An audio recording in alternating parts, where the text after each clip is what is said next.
it's been almost exactly 1 year. Yeah. Tomorrow was a year ago. Tomorrow was the time. Perfect timing. Maybe we make this an annual thing. I think it'd be great. How's your year been? It's been all right. You know, I've obviously been working in the background. I've been trying to expand my media horizons, which is really hard work, actually. As I'm sure you know, it's a lot of effort and a lot of attempting to collabs and reaching out to people. And a lot of not much coming back. So yeah, it's been fun in some ways, but frustrating in other ways as well. Yeah, it's that. I mean, it was always the same with comedy. You kind of, you always just sort of get used to the. It was always going to be someone would go thanks, but no thanks, and you kind of had to sort of get used to it, and then you get used to it, and then that becomes less and less. More people go, oh yeah, come and do this, and now we're, like you've just said, we're into a whole new world, and so we're back to square one where it's all I don't know, well yeah, maybe later on, but not now, and you know what, I don't even mind the thanks but no thanks. It's when you don't even get replies from people. Get silence. Get ghosted. It does make me laugh. There's a few people I've reached out to that have mentioned mental health and wanting to do more about mental health. Yeah. And so I've reached out and gone, do you want to come and talk to me? Come and talk on this. We do this, and I explain who's been on and blah blah blah. Nothing. Yeah. And you go, oh, all right. Okay. You want to talk about it, but not with me. All right. That's fine. What do you reckon that's about then? Do you reckon they kind of lose their bottle because it can be quite exposing, can't it? Yeah, I think so. There is an element of that. There are people that I know, and I know them. I've known them years through comedy, and they're like, yeah, I'd love to come on. And you go, well, all right, then let's sort that out. And then they're like, it's quite exposing. But when they listen to it, we're not. I'm not out to make anybody feel bad.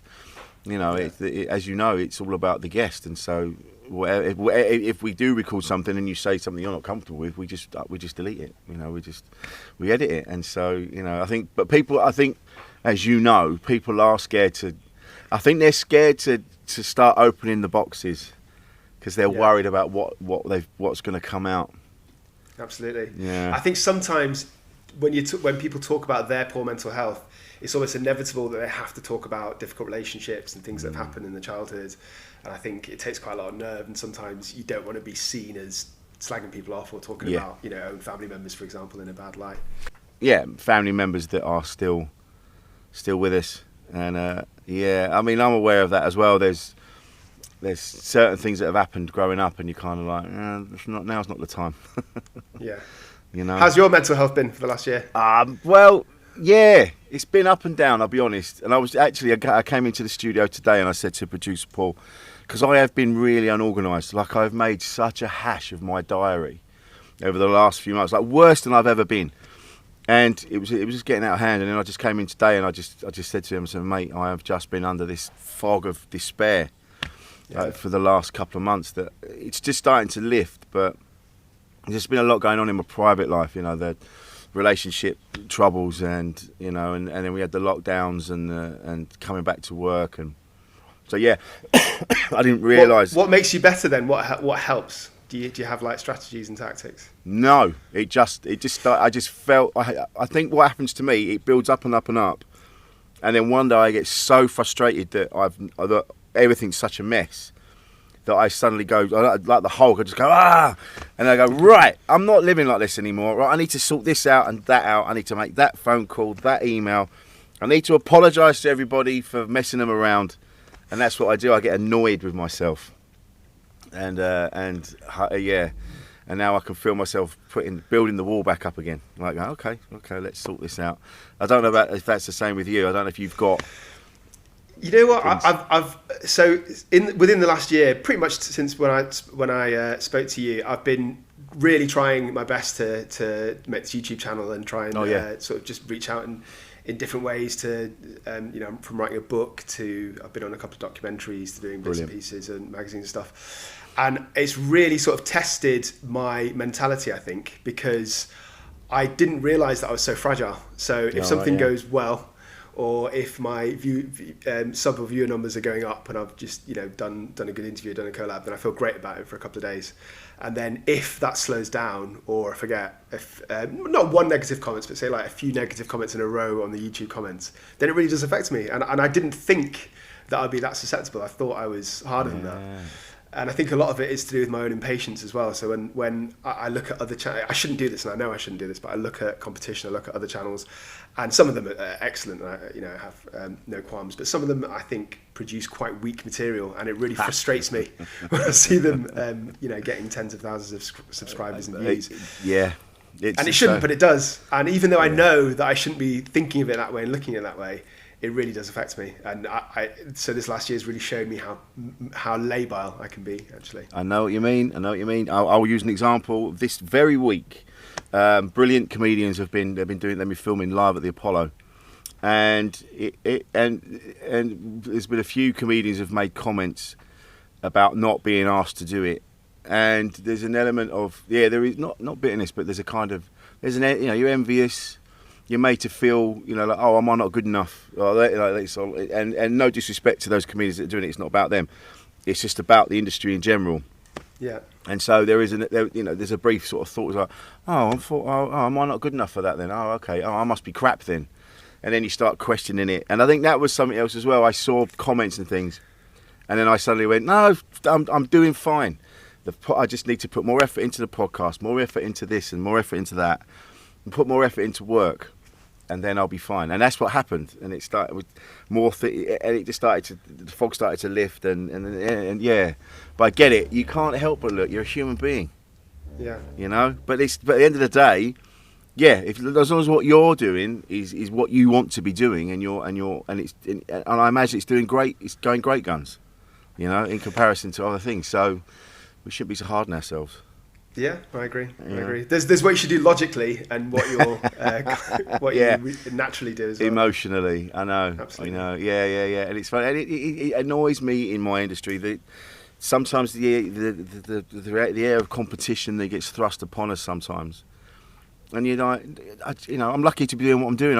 I'm having a great time. I don't know why I'm allowing these things to kind of briefly irritate me when I'm having a good time. Like, I've got my own gigs, I do this, that and the other, and I should just be pleased that I'm coming back and we're not locked down anymore, Yeah. Because there's other people that are in far worse situations, which is what we'll be talking about today, Absolutely. This is the thing, like you mentioned, what the awfulness that happened in Plymouth. Yeah. I didn't know much about it, to be honest. I saw what had gone on in the news, but I hadn't really gone into it, and so I was looking at it like before this. Yeah. And I had no idea. I'd heard the term incel. I didn't realise it was such a big thing. Mm. It's quite a new thing, I guess. Yeah, absolutely. So would it be helpful for me to kind of explain what the ideology is about for your listeners? Mm. So it stands for involuntary celibate, and it's basically a movement of young men who are sexually frustrated and they're virgins, and instead of doing what we all did when we all were spotty virgins, I know I was at one point, which is kind of waiting and biding your time and working on your game till eventually you manage to get a partner, they kind of egg each other on. So they've started this underground internet movement, right, where they have all this misogyny and all these hateful kind of theories. And I think they probe each other to try and be really sexist and be misogynistic and encourage each other. And because of that, they almost weaponize this sexism. Mm. And when you get cases like this man, Jake Davison, and there's been a few other high-profile cases as well, they kind of internalize it, and they use the agenda as an excuse to just go out and commit horrific violence. But to answer your question about whether it's new, I think the ideology behind it of being frustrated, believing that you're lesser because you're not an attractive male, has always been there. But I think that the difference is that now with the dark corners of the web, there's more of an acceptable area for those thoughts to fester. Because you can't just go out and say these thoughts to the average person, because you might get smacked in the face. But if you find the right group of people that think the same way as you, then it kind of grows and bubbles and festers. It's very worrying. And this is it. It's funny when because they just get to a point where they don't see women as people. They just see them as there's men I know. I literally had the conversation with him 2 weeks ago. We were out, and we were walking back through this. It was a busy street on a Saturday night, and he was going, "Oh, I wouldn't mind getting my hands on some of this." And I'm like, "What? Who are you looking at?" He's like, just all of them. And you're like, "But what for?" And he's like, "Oh, so it's, you know what it's like. You go out, you just want to fuck something." And you're like, "Are you listening to yourself?" Yeah. And I just had to walk away from him a minute. I'm like, I don't want to be around this. This is awful. But there are still men that think that way. Absolutely. And what's quite worrying is, and I didn't know about this until I researched it quite recently, is that the incel movement have all these theories as well. So it's not just, I want to get laid and I hate women because women don't find me attractive. They actually have quite deep, I don't agree with any of their agenda, but they've thought about it, obviously, for quite a long period of time. Theories. So, for example, one of the theories is that you could rank all men and all women in terms of attractiveness, say from like 1 to 10. Right. And in an equal society, one should aim for ones, two should aim for twos, 10 for tens. But in reality, according to the Incel belief system, women try and aim higher than they actually are, which puts like a whole group of men who are at the bottom end of the spectrum who can't attract females without sort of money and possessions and nice cars and blah blah blah. It's all bullshit, but the point I'm trying to make is they think about it so deeply. They literally write like literature and theses about these. Very scary. So it's almost like a religion, like with these beliefs in place, and then the writings and And like you said, it just eggs them on, and then because that's the thing is when someone else turns around and goes, yeah, you're right, I think the same, and that's how these things become bigger, don't they? Yeah, and then somebody says you should do something about it. Yeah, and then if there's enough risk factors for one individual, like there was with this Jake Davison, then they take it too far, and the results can be catastrophic, as we've seen. Yeah, well, this is it. I mean, having read the story now, and you're like, oh my god, like he took, his first victim was his mum, and then he was just onto random people in the street, and which tells me there was something else going on. It wasn't necessarily, like you said, the incel movement was used as a kind of excuse, but something else was obviously happening with him. Yeah, so I think that he probably was clinically depressed, because I've seen some of the clips of what he's put out on YouTube, and he says that he's got a low mood, which is obviously very classic of depression. He also said that he doesn't have the energy or motivation or drive. So, for example, he doesn't feel like he can exercise or work out anymore. He was saying, I'm stuck in this rut. I've been trying to work and I can't get a promotion. I can't save any money. So he's got all these really strong negative cognitions. So I think he's probably clinically depressed. And I think his mum actually tried to get some help from a mental health service. And I think he even engaged with them briefly before lockdown. But the problem is there's a few problems. Firstly, I don't think he got the help that he needed. No. And it's always difficult when you've got somebody who at that point wasn't particularly high risk or didn't have any indications of being high risk, and who doesn't want help, because you can't really section them. They're not anywhere near the threshold of being exceptionable. So there's this big gap in the market, if you like, where there's all these people that need help, but it's actually quite hard to enforce it on them or to pressurise them to get help. It's and that's the thing with this country, well, with the law, and I get it to a certain extent, but they always say like they can't do anything until a crime has been committed, and so they can't. You can't. It's not like the thought police. It's not like you can't. Like that Tom Cruise film. That you can't. Minority Report. Yeah, you can't just like someone's had a thought, so they're going to go in and get them. Yeah, and that's the thing, isn't it? Absolutely, and it's a bit like that with the threshold for sectioning somebody as well. So if people want voluntary admission to hospital, for example, it's possible, but it's really hard to find a bed. And then there's such a big step up of how risky you need to be sectioned, that it's like you say, they have to do something that's actually very dangerous, or almost do something very dangerous before they get help. Which is just a big missed opportunity, I think. Well, this is it. I mean, it happens all the time. You see women that have been attacked, or they've been murdered, and then you read the story and it says, yes, they went to the police 6 times, But the police were like, well, he hasn't done anything. And like, yeah, he's gonna, and I feel scared, and they didn't really know. I suppose you don't know what to do you? Because there's two sides to every story as well. But what do you do? What's the answer? I suppose this is the thing. I don't know what the answer is. Well, I think there's a few potential solutions. So in Jake Davison's case, another big factor was the fact that he had a gun license, which just absolutely blows my mind. Yeah, incredible. Because he had some other issues. So aside from his mum worrying about his mental health, I think he had his license revoked. That's right. In the end of last year, so December 2020, because he'd attacked some man and his pregnant girlfriend, and then he got his license reinstated about 6 months later. So to me, that just sounds crazy. Like, why? I know. So I think that was the decision of the local police force. So I think even though the UK does have really tight gun laws, I think we can make them much tighter. So, for example, as well as that individual case, if you can't have a gun license if you've got a prison sentence of over 3 years, or if you've had a prison sentence for over 3 years in the past. And I think it should be a much higher kind of threshold. It should be if you've got any kind of history of aggression, any charge of any aggressive disorder. Because why do you need a gun? You know, it's not like in the States where everyone carries one. If you need one for work, if you're a farmer, for example, then fair enough. But the average person doesn't need a gun. Jake didn't need a gun. No. So I think that's one thing that can be done, is that the laws can be made even tighter. Well, this is it. Like, what did he have it for? Just because he could? You know, I know that people have them. They go shooting at the weekend, or I know my dad did that for a bit. But there were still laws. You know, you can't just have it like next to the bed. You still had to have. If you were going to have your own gun, it's got to be locked away, hasn't it? It's got to be in a proper case. It's got to be this and the other. But like you say, someone like that that's got a history of aggression, of aggressive behaviour. Absolutely not. You know, it blows my mind, as you've just said. Why did they say it's incredible.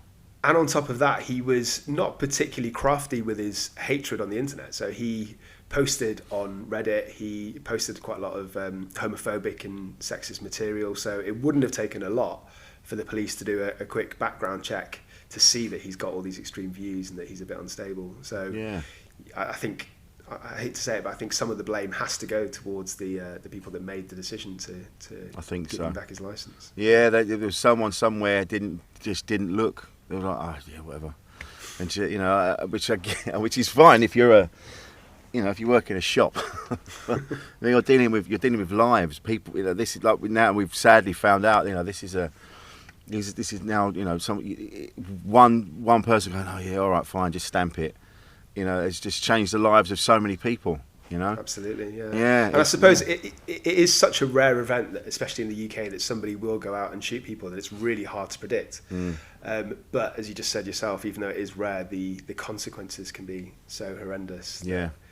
You know, you have to be on the ball for every single application, I think. Well, this is, absolutely, 100%. And what I found as well when I was reading up on the thing, and they were, you know, the people that are in these groups, they don't take any responsibility for themselves, like for what's going on. Like, it's always other people's fault. You know, they're not sleeping with us because of this and that. And some of these people, I imagine, could be quite. I know what it's like. I mean, we can all be a bit socially awkward sometimes, and that can put people off being around you. You know, and you know, but I suppose a lot of it, we're a bit more self-aware, so we kind of go, if I'm a bit like, I know I used to be quite a bit rowdy when I was drunk, so then I'd sort of work on it and go, actually, don't get that drunk then. If that's what happens to you, then rein it in a little bit, and that's what I did, and it, you know, and it sort of calmed down. But they don't seem to take any responsibility. It's always it's their fault. They won't sleep with us. Yeah. Absolutely. But then what do we do with that? I've read things where they've said that sex workers should be paid to sleep with them.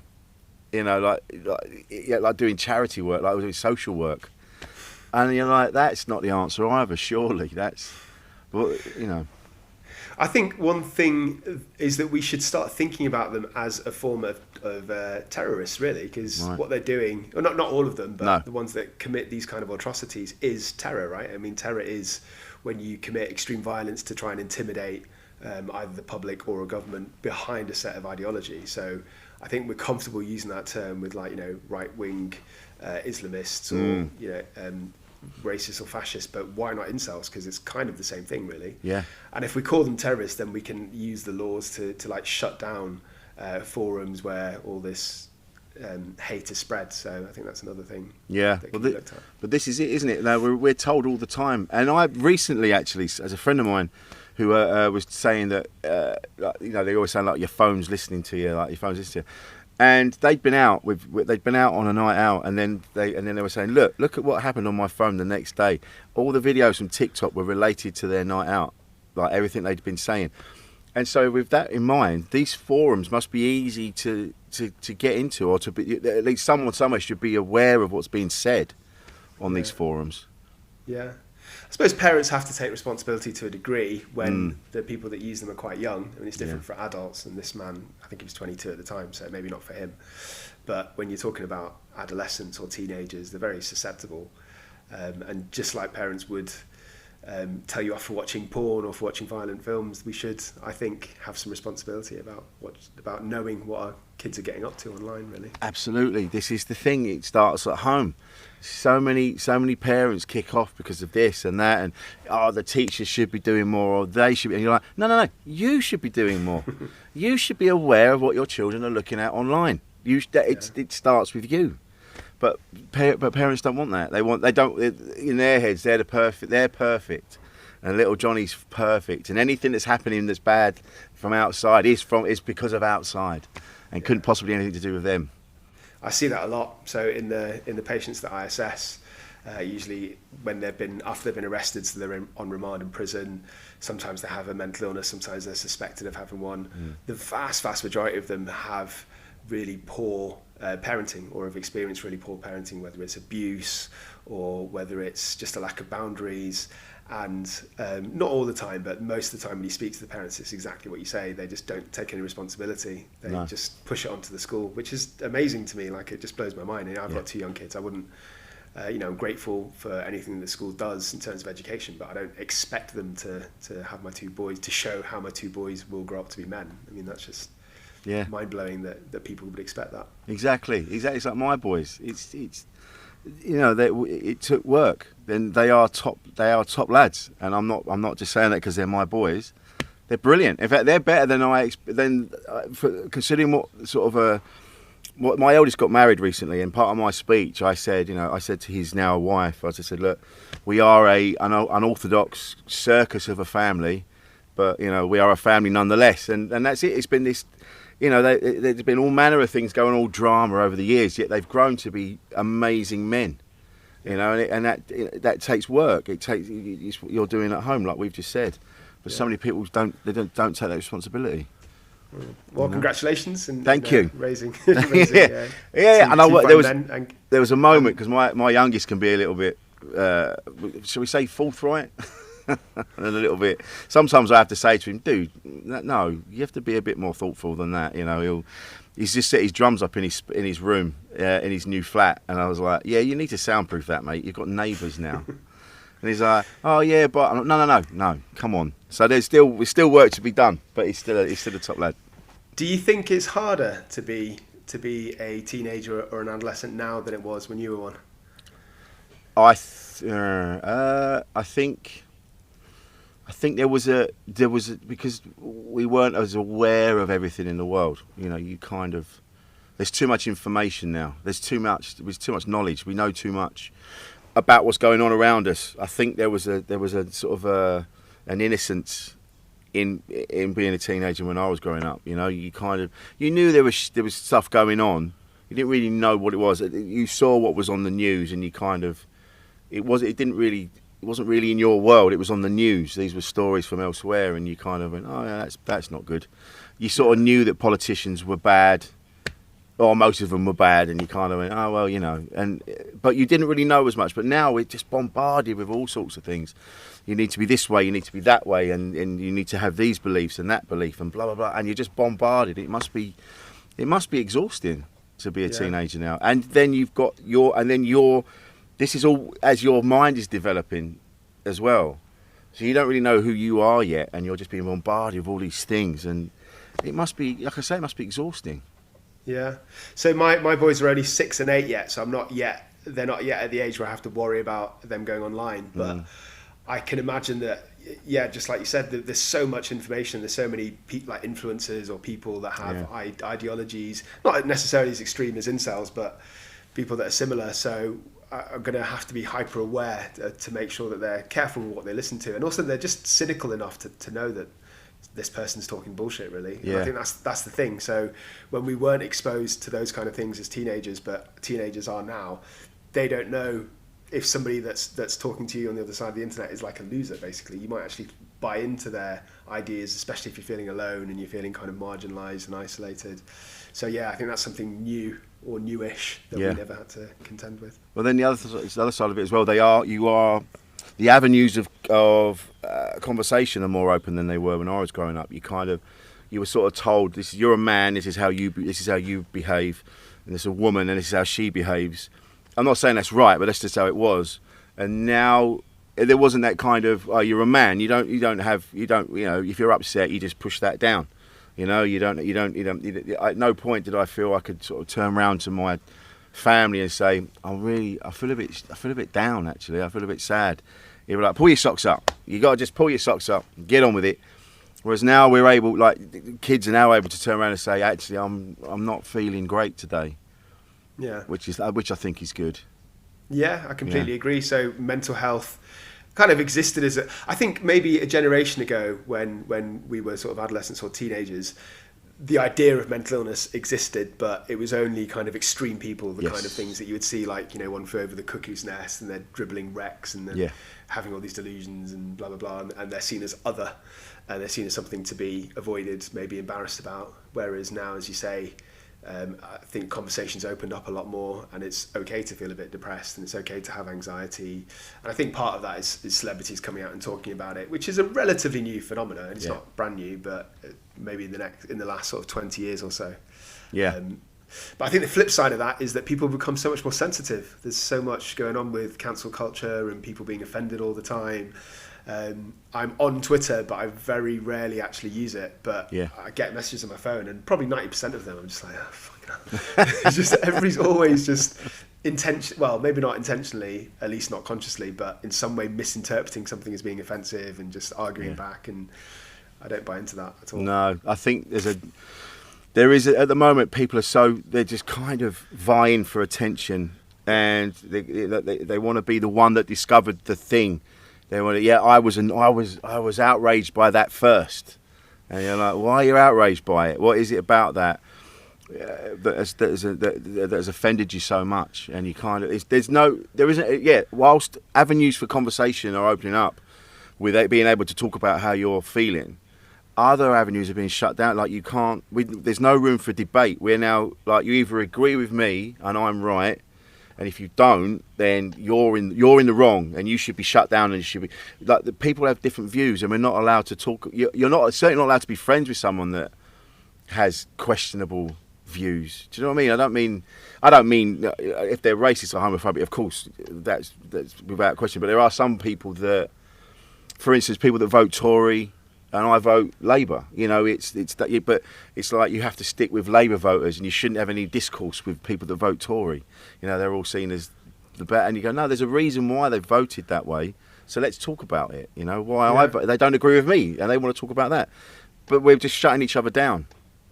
I can't remember who it was, but I'm sure I saw an interview with a comedian recently who was talking about they were accused of being offensive, and their answer was, fine, be offended. Like, nobody died. It doesn't matter if you're offended, and I completely agree with that. So, again, if it's very right wing and hateful views, that's different. Of course.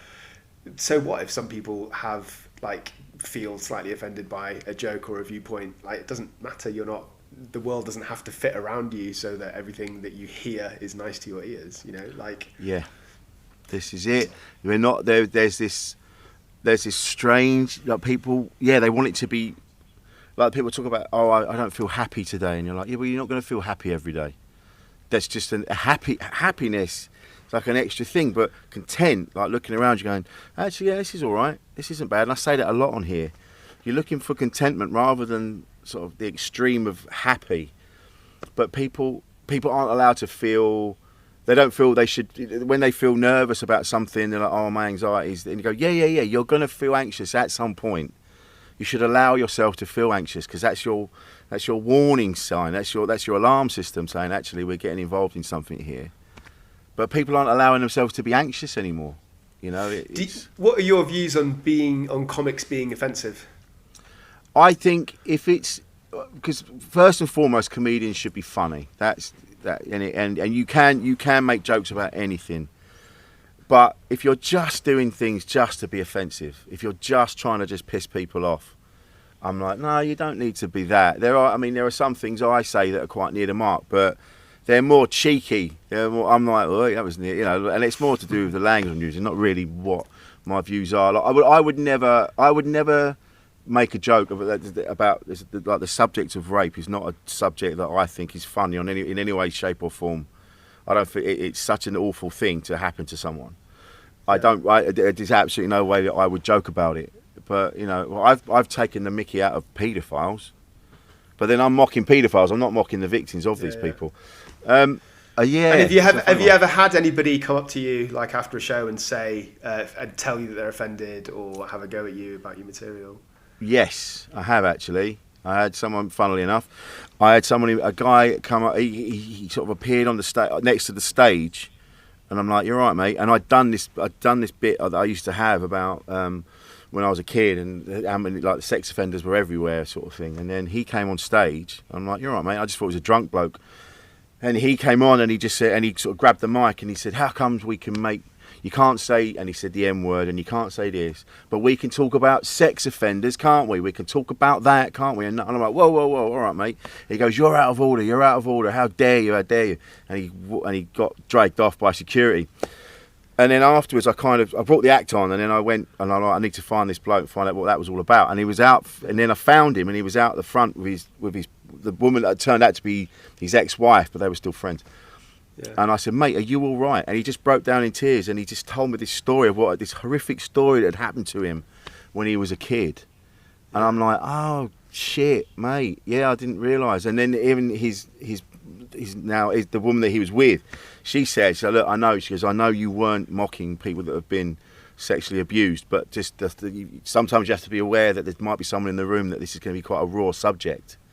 And you're like, "Oh yeah, shit, yeah." And it made me realise that has happened, yeah. Wow. Yeah, but there are people that I think this comes back to the conversation around free speech, and this is a conversation that comes up a lot.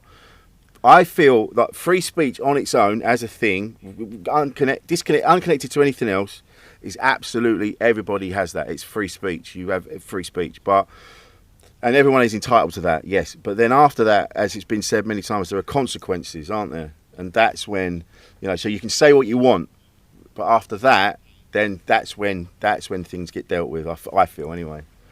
To me, it's all about like context. So whatever happened to that man, I'm sure must have been absolutely horrific. The very fact that he acted out like that kind of indicates that.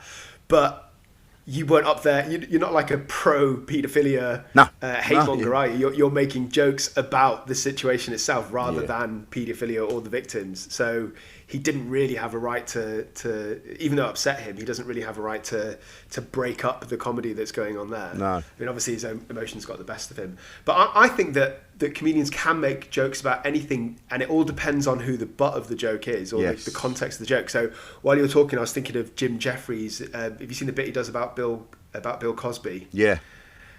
Really funny. Like I think he's brilliant. Hilarious. Jim's brilliant, and is very close to the bone. Like he basically talks about rape and he's making jokes about it, but he can kind of get away with it because his whole persona is this sort of cheeky chappy. Yeah, and he manages somehow to straddle the really fine line and make it about him saying something silly rather than about him actually meaning it. Yeah. And that is very different to a comic who is actually making misogynistic jokes where the victim is the butt of the joke. Exactly. Yeah.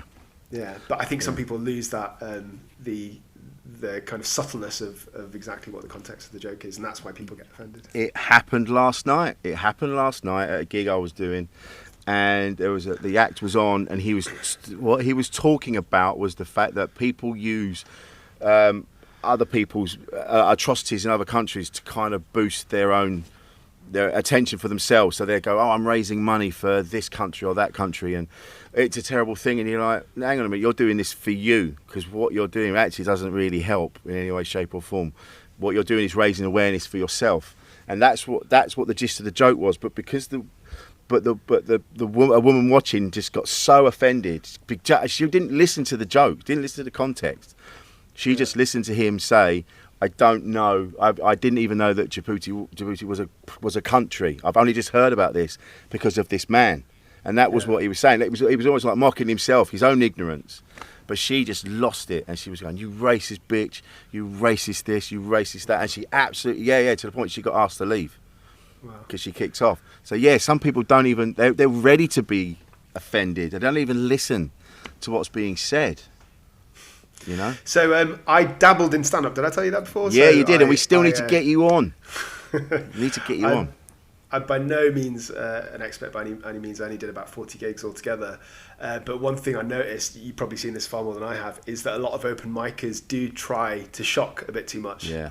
They swear a bit too much, and they try and think of offensive angles a bit too much. And I think that's just because they haven't yet figured out what's funny or not. Or who they are as a comedian, yeah. So, and I think a lot of them, some of them are actually quite funny and can make a career eventually, but a lot of them aren't funny and they get weeded out and they never get past open mic level.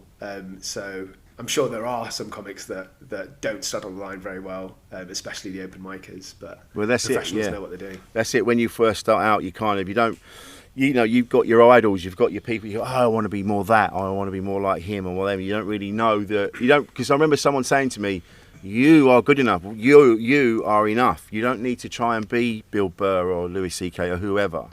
Yeah. You is enough. And it took me years to get to that point to go, oh yeah, actually, yeah, that is. I'm good. And going back to what we were saying about what you can talk about subject wise, and I said, I personally wouldn't do certain jokes about certain things, but that's just because of me. But because I feel I don't have the skills. I couldn't do it. I couldn't do it justice. I couldn't do it well. And where Jim Jeffries has a particular set of skills that make it that he is able to talk about these things, I think it would be too clumsy. I don't think I'd get the point across that I'm trying to make. So I kind of go, actually, I'm not going to joke about that because it would definitely come across. I feel it wouldn't come across how I intended it. So I'd rather just come away and just keep being cheeky. I feel. But yeah, what do you feel about offensive comedians? Do you think there's a place then? One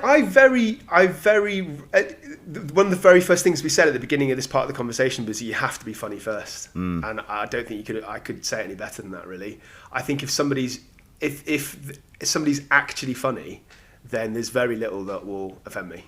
Yeah. So being a person of colour, if somebody's making jokes about brown people or about India, that won't offend me if it's funny. Yeah. If it's actually funny, that's the most important thing. As I was saying before, I've seen open micers who I think go out of their way to be offensive, but they're not actually funny yet. But why should they be? Because nobody is when you start off. It takes practice, just like any profession. And that, I wouldn't say it offends me, but it makes me cringe. And I've seen a lot of open mic, because all these open micer gigs that I did, especially in London nowadays, where I did this about 3 years ago, there was 15 to 20 acts per open act night, and I was doing a few of those a week, so I saw so many open micers. And a few of them were very good, but the vast majority were shit. Yeah. And you would see people that had just got up there and they're offensive, they're not funny, and it would make me cringe more than it would offend me. Just like, I don't want to. Yeah. Just because you could see the rest of the crowd sort of shrinking, and that offended me more than any material of what they said. Yeah. And also, if you go on next after them, they completely kill the. You've now got to piece back together the room.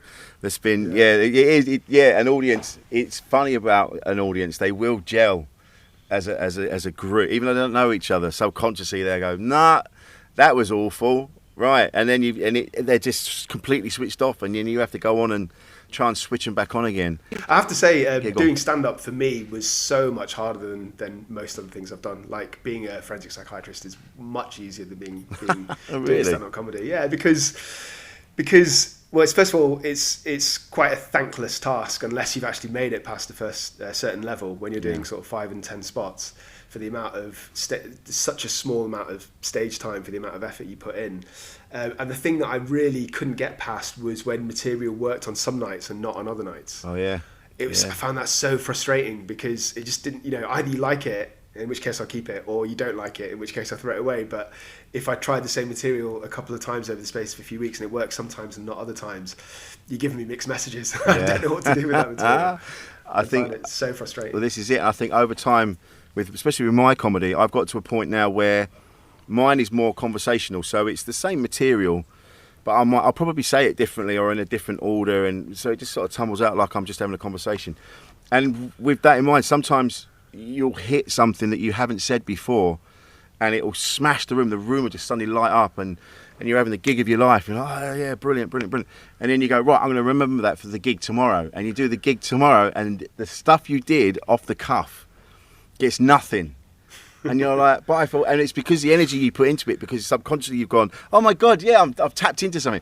And so it boosts it along, and for whatever reason, it smashes. And then the next night, they just stare at you, and you just, you have to be a certain kind of psychopath, idiot. Yeah, there is an element of that, isn't there, where you that kind of punishment that you put yourself through.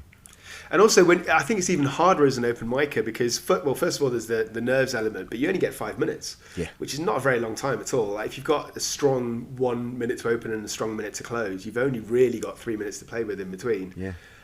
So it's hard, really hard work. It is. I admire people like you that can do it for a living. I don't even know why I do it. I think I said to you before, and I don't expect you to remember, but I've said that I am fundamentally a shy person. But because I've been doing comedy for so long, it's actually helped me, and I'm a lot more confident than I used to be. But to this day, I still am baffled as to why I do it. I love making people laugh. I know that much. Yeah. But there's in the lockdowns, I had other comedian friends say to me, they were like, "Oh yeah, but you know what we're like. We need the attention." I'm like, I don't need the attention. I was quite happy not. I don't need it. I'm not sitting there, I need to be in front of people telling me they love me. I like doing it and making people laugh. I'm just a jester. Do you remember your first few gigs? Yeah, I do. When were they? 2004 was my first. I was booked to do 5 minutes on my first one. Did 2.5, and but there is something. I've said this before. After the first gig, you know whether you want to keep doing it. There's something just switches inside you, and you're like, yeah, I want to do that again. It's it's like going down this, you've gone down a water flume and you're like, oh, I really like that, I'm going to do it again. And do it again, I'm going to do it again. This time I'll go down backwards. There's something that makes you do it. I don't know. But it's like, so why was it only 2.5 minutes then? Because I forgot the other joke I was going to do. I thought you might have got booed off stage. No, funnily enough, I left the stage because I got a laugh. And then I left the stage like really early and the crowd went, oh. It was like, oh, that was quick, And then I was there every month at the same gig then, but it's the same with what you do. What drove you to want to do it? Is it because you find human beings so fascinating? I think I always had an interest in criminality and like violence ever since I was a kid. So from listening to gangster rap to NWA, Snoop Dogg, as a young teenager, to watching martial arts films. So I always had a slight fascination. I grew up with quite a strict family in a fairly boring little village near Cheshire, so life was a bit dull. So I think, to me, it was a bit of a fantasy world stepping out to listen to all this music and watching these films. And then when I went to medical school, I just didn't really have a plan, to be perfectly honest with you, Rich. I didn't know what kind of doctor I wanted to be, didn't even think about my future.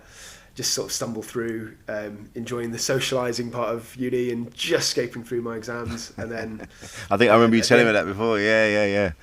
And then at the end of it, I was just suddenly a fucking doctor, and I had no idea what I wanted to do the rest. And I went into I did a psychiatry placement while I was in Australia. I was travelling around. I worked as an A&E doctor out there first of all, and then I did psychiatry for 6 months, and in an unexpected kind of manner, it just clicked with me. So I found that I was good at being empathetic when I needed to be, talking to people who either had like a deep psychosis, so they had these delusions and they were hearing voices, and to me it's fascinating to step into their world and just talk to them.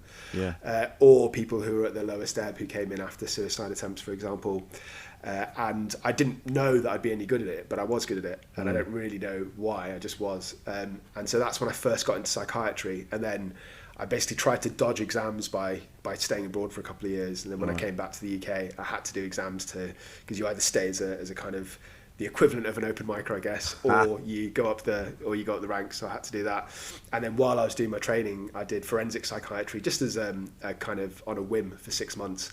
It's one of the smaller subsects of psychiatry, so that's in like secure units where people have either come from prison or directly from court. And I liked it even more because of this fascination that I had with crime. And I didn't even really understand what it was or even knew it existed until I did my placement in it. But you get to know so much about the offence itself and about the background of the individual, because they're there for years. So in general adult wards, they tend to be there for maybe weeks, couple of months maximum. But in our forensic wards, the turnover is much smaller because the patients are such high risk. So they stay in for 2-3 years, sometimes even longer. So you see them on a daily basis for such a long time. You get to know all of their backgrounds, their traumas, their relationships. So it's the stories that really drew me in. Right. But it was fortuitous. I didn't have a plan. I just kind of luckily ended up in a place. I think, there must be something on a subconscious level that you were kind of steering towards. I think it was the same with comedy. I never knew I'd be a comedian, but I must have subconsciously somewhere been steering towards. Or maybe I was just, I loved comedy. I liked pouring a pint, which is why I ended up working at a comedy club. I think there must be something somewhere at work, like driving you on. But going back, I'm going back to what we were talking about with the incels and those, and even that saying that the incels. I don't. I know when there was that horrible story of that poor woman Sarah that got taken and by that policeman. Yeah. And then and then it was and then all the things started to come out. Oh well, there should be a curfew for women. And there's that old-fashioned thing like, oh well, what was she wearing? Blah blah blah. We've still got those old viewpoints to deal with that I can't believe are still around. Yeah.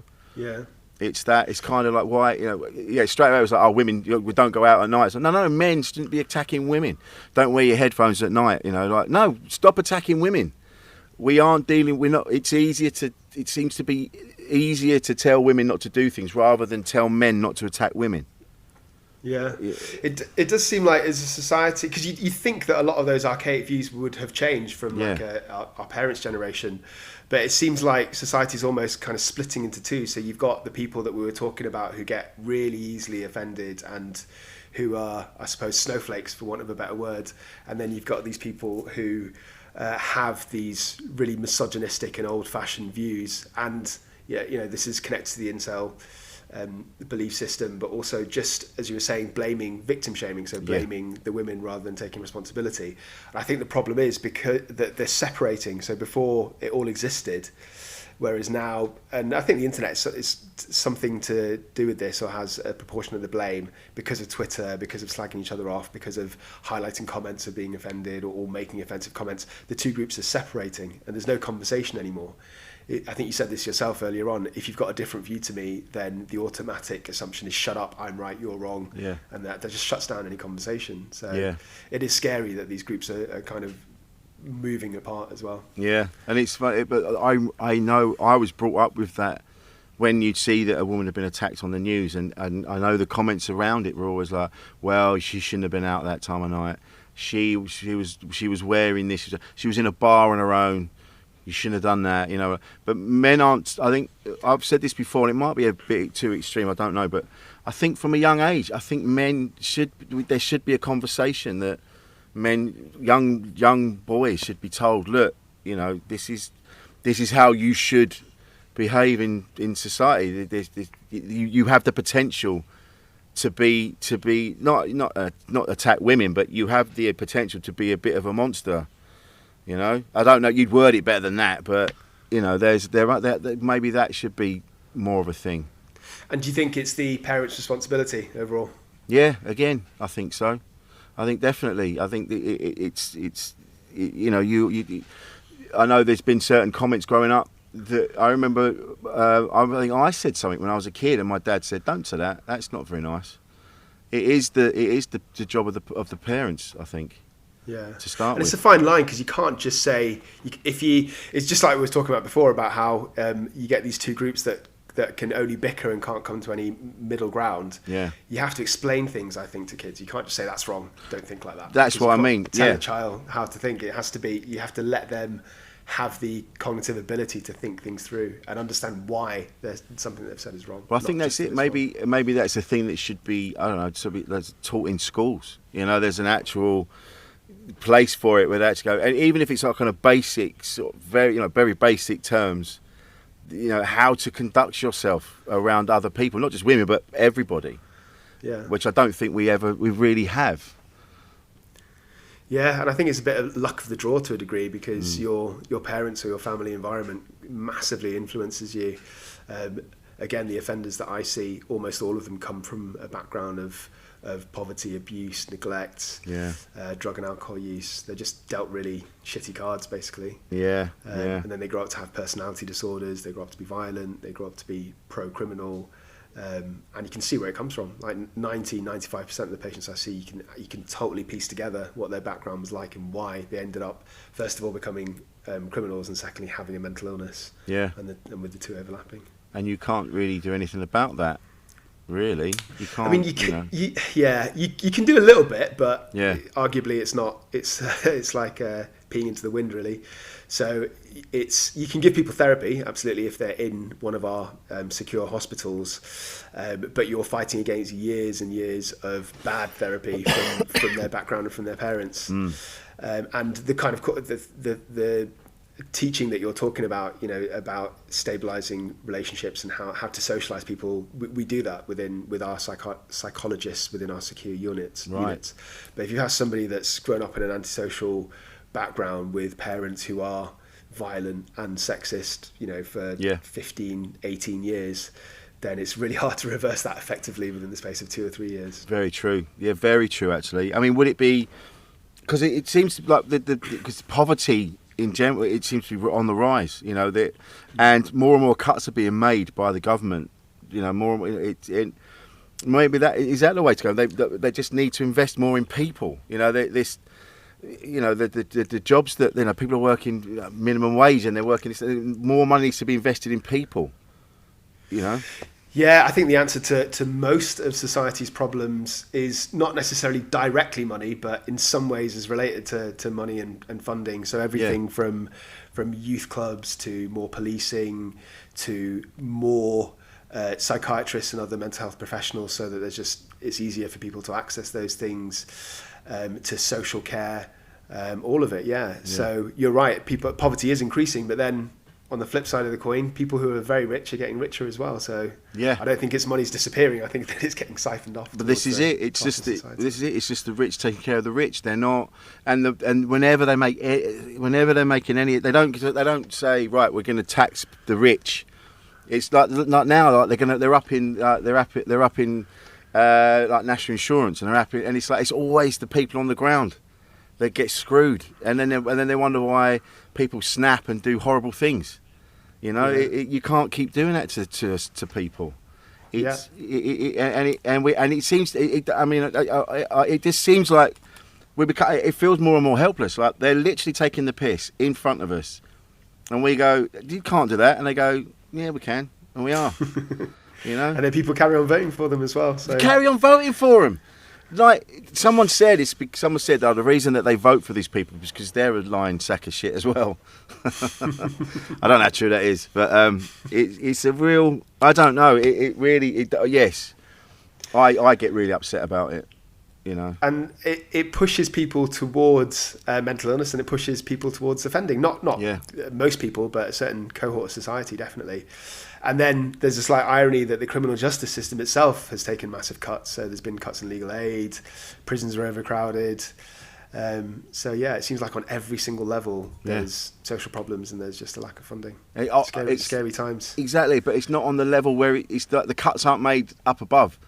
Like we say, it's always they're just slicing a little bit off, a little bit more off.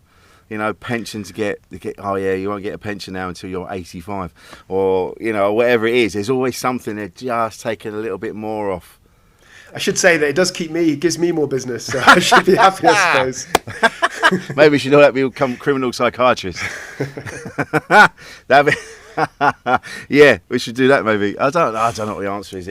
These are things that keep me up at night, and it does worry me that far from them turning around and going, actually, yeah, we need to invest more in people. They're doing, no, we need to the people have enough.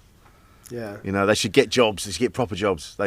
It's fine that they use food banks. The fact we've got food banks, blows my mind. And with coronavirus, we don't even fully know the extent of how that's going to impact society in terms of poverty, more people needing food banks. Yeah. Scary times. They are scary times, and I don't know. That was one thing I was told when I was a kid. My dad did say that to me. He said, the world is corrupt from the top down. Never forget that. And I was only a kid as well. I was like 10. I was like, all right, Dad, keep it light. But now I'm like, no, it makes sense. It makes absolute sense. This is, like I say, it keeps me up. It does keep me up. I want to ask you something briefly before we wrap up. And you used the term like person of colour. I don't know how it makes. I don't know. Does it sound patronising to say that? What are your thoughts on that? You know what? The reason I was laughing is because I've had a similar conversation with my wife actually. Yeah. And I think that I said person of colour, but I think the term you're supposed to use now is BAME, BAME. Oh. Black and. Oh, but then I heard that was wrong. I think that there is too much effort expended on changing terms to make them less offensive. Yeah. So I don't care, as long as you don't use the P word. I don't really care what anybody calls me, because it's the context and the kind of the tone behind it rather than the actual word. It was a drive in mental health to call people service users rather than patients. Yes. And of all the patient service users I've spoken to, not one could give the tiniest little shit about what they're being called. They're people who've got schizophrenia, who are suffering from delusions, hearing voices, they're medicated against their will, they're sectioned. Those are the things that bother them and should be. They couldn't care less what the terminology used for it. I personally couldn't care less. I recorded a documentary for Broadmoor about Broadmoor recently. It was on Channel 5, and I was talking about the Yorkshire Ripper, Peter Sutcliffe. All right, yeah. And I gave this soundbite, and the soundbite was saying that he was suffering from, like, the whole point of what I was trying to say was that I think that he was actually schizophrenic, but he was sent to prison rather than Broadmoor because what he did was so horrific that the judge thought, because of the public view, politically, he needed to be punished or seen as being punished rather than treated. And I said on this documentary that he was hearing voices that were telling him to kill prostitutes. And then the producer stopped and she said, "Can you say that again, but can you use the word sex offenders?" And I was like, well, no, because the voices were telling him to kill prostitutes. The voices said prostitutes. They didn't say sex workers. Sex workers. Sex workers. Sorry, sex workers, not sex offenders. Sex workers. And then so we kind of compromised, and I had to re-record it. So I had to say these voices were Peter Sutcliffe's voices were telling him to kill prostitutes who had been now known as sex workers. And I just remember I did it because she asked in a nice way, and it's her program, so I did it. But I remember thinking, with sex workers, with patients, service users, and with people of colour like myself, is it actually us that really cares? Because I don't think it really is. I think it's other people thinking that are being potentially offended on our behalfs, which is in itself is very kind of virtue signalling and a bit attention seeking, in my opinion. And it's so prevalent in my industry. This, like you say, being offended on behalf of other people. And like you said, it's like, yeah, okay, I get it, but there's other things that actually need to be, that you should be offended about, and that's the fact that the system is racist, the system is corrupt. That's what needs to be. That's what you should be offended about, not these terms. And I say that as I said the other day, I was saying, because I said, oh, well, the system's racist. And like, what do you mean? What do you mean? We haven't. How many black families have you seen stood outside the gates of a stately home that was from their ancestors? Right? And there's none. This is because that's just what I'm saying is the system is itself racist and corrupt. So that's what you should be focusing on. So for me personally, if a patient said, I'd rather you didn't call me a patient, I'd rather you call me a service user, I would listen to them. Because that's a reasonable request. But it's when other people say it that I think, really, do they care? I don't think they do. I think you care. Yeah. Just treat them with respect and absolutely and help them. I just wanted to. When you said it, I'm like, I want to ask about that because you can call me anything. I wouldn't be offended. I think I'll just use your name. This has been fantastic. I'm so glad we did this again. Where can we find you? You have your YouTube channel. So my YouTube channel is called A Psych for Sore Minds, and I dissect things related to both mental health and criminality and the crossover between the two. So, for example, I talk about like high-profile cases with my own psychoanalysis. I also talk about individual diagnoses and answer questions from viewers, stuff like that. So, find me on YouTube, A Psych for Sore Minds, and I'm on Twitter at Dr. S Das, so Dr_S_Das, which is DAS. Fantastic. Yeah. Thank you for having me on, Rich. It's always a pleasure to talk to you. Always a pleasure. Let's do this again in a year. Okay. And I'm going to give you a gig. I book gigs now, and I've got one in Hayes in Middlesex at the Beck Theatre. I don't know how near that is to you. I don't know where you are, but we'll have a chat. We'll have a chat after that. But I'm going to book you. I'm going to put you on if you're up for it. I'm up for it. Absolutely. Fantastic. This has been an absolute joy. Thank you for joining me again. We should do it more frequently. Okay. It'd be great. Nice one. Yeah. Thank you, my friend. Cool. Cheers, Rich. Excellent. Always Thank you. Goodbye. Goodbye.